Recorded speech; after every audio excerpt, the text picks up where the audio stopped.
Pemirsa, presenter Gilang Dirga terlihat berusaha tabah usai kehilangan calon janin dalam rahim Adisti Firsa, istri tercintanya, akibat keguguran yang dialaminya beberapa waktu lalu. Saat ini, Gilang yang ditemui di kawasan Kebonjeruk, Jakarta Barat, mengungkapkan jika kondisi kesehatan dan mental istri tercinta sudah berangsur membaik karena Gilang dan Adisti berusaha saling menguatkan satu dan lainnya. Aman kalau kondisi mah sehat-sehat aja. Ke depan sih kita tetap usaha baik dari cara normal atau cara apapun ya, doain aja. Harus gua tekankan adalah memang selama ini istilah yang paling gampang untuk dikenal oleh orang itu adalah keguguran. Tapi bahasa kedokteran itu kan banyak. Nah, bini gua itu bukan keguguran. Jadi lebih tepatnya ketika tes pack garisnya memang 2 karena ada kandungan yang disebut BHCG dalam tubuh bini gua, dalam tubuhnya Adis. Kemudian karena ada kandungan tersebut akhirnya tes pack membaca bahwa itu sudah ada janinnya. Nah, padahal ternyata memang dari hasil proses yang kita jalani itu belum ada janinnya. Jadi bukan keguguran, memang nggak ada gitu. Simpelnya begitu. Makanya gue suka bingung kalau orang bilang ini keguguran gitu. Enggak. Nah di sini gue jelasin, mudah-mudahan teman-teman yang lain juga bisa membuat artikel yang tepat juga gitu. Ya, wajar jika Gilang dan istri merasa sangat bersedih karena belum berhasil memiliki momongan. Padahal setelah melakukan embrio transfer, keduanya sempat mengungkapkan kebahagiaannya melihat 2 garis di tes pack. Dan rencana Adisti memberi kejutan pada Gilang pun sukses.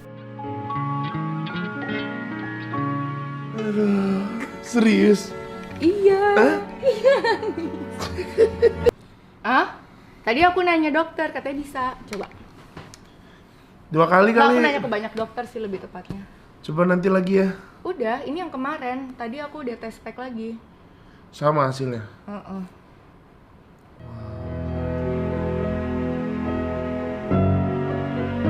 Sayangnya, setelah bertemu dengan dokter, pasangan yang menikah 4 tahun lalu ini belum beruntung. Sebab embrio yang ditanam belum sepenuhnya menempel. Itu sebabnya Gilang mengaku jika kedepannya ia akan menjaga pola makan agar memiliki kesempatan untuk segera menimang momongan.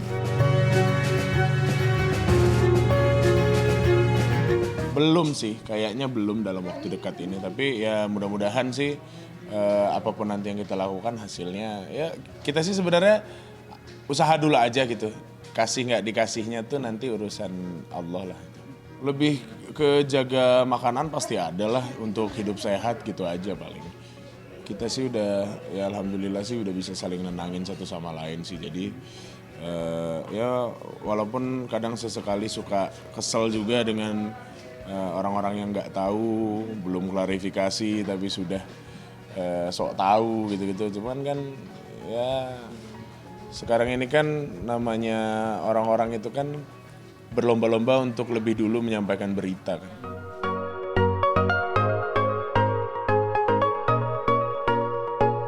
Sementara itu, sinetron perempuan pilihan RCTI semakin diminati pemirsa. Itu sebabnya sejumlah pemainnya merasa bangga jika aktingnya diterima oleh pemirsa. Sebut saja Lucky Perdana yang memerankan tokoh antagonis bernama Faris, pria yang sudah menikah namun selingkuh.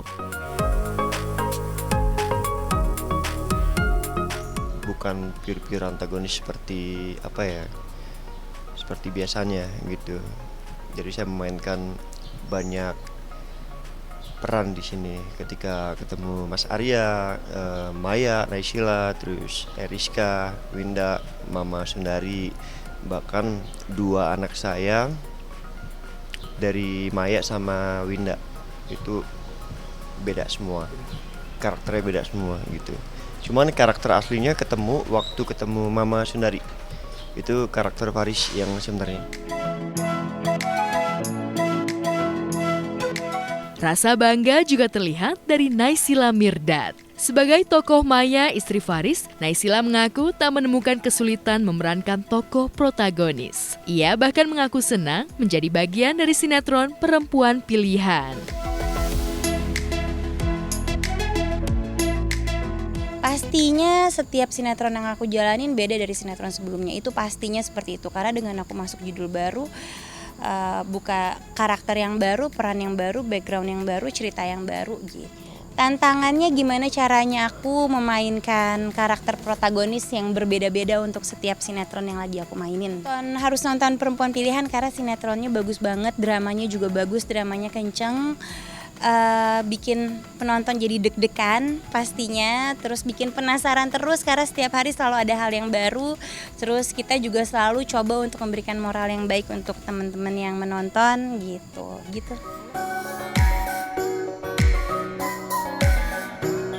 Selain kedua tokoh itu, sederet pemain sinetron Perempuan Pilihan mengaku senang dengan karakter yang mereka perankan. Itu sebabnya pada saat take syuting, mereka mengaku tak banyak menemukan kendala untuk memunculkan chemistry satu dengan lainnya.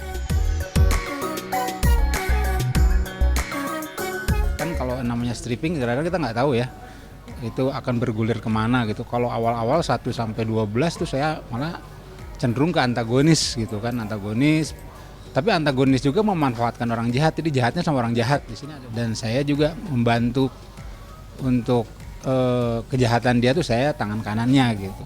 Cuman kesini-sini kayaknya udah mulai saya kasihan sama Maya, sama Naysila gitu. Udah mulai. Ya jadi saya nggak sebut saya antagonis di sini ya, lebih ke oportunis mungkin. Jadi dia yang kira-kira menguntungkan akan dia bawa, tapi sekarang udah mulai baper nih sama si Maya gitu. Jadi kalau orang bilang sinetron itu sebagai tayangan tuntunan juga, di sini banyak juga tuntunan kok. Bukan cuma air mata, bukan cuma marah-marah doang, tapi banyak juga mengajarkan gimana orang tua untuk berperilaku terhadap anak-anaknya, gimana rasa sayang orang tua terhadap anaknya gitu. Saksikan terus Perempuan Pilihan Setiap hari pukul 17.30 waktu Indonesia Barat. Hanya di RCTI, oke.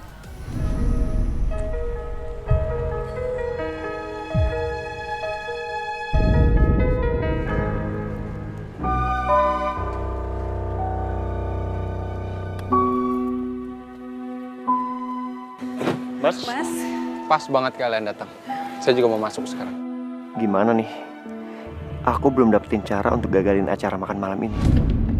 Sebenarnya aku nggak siap ketemu Mbak Maya sekarang.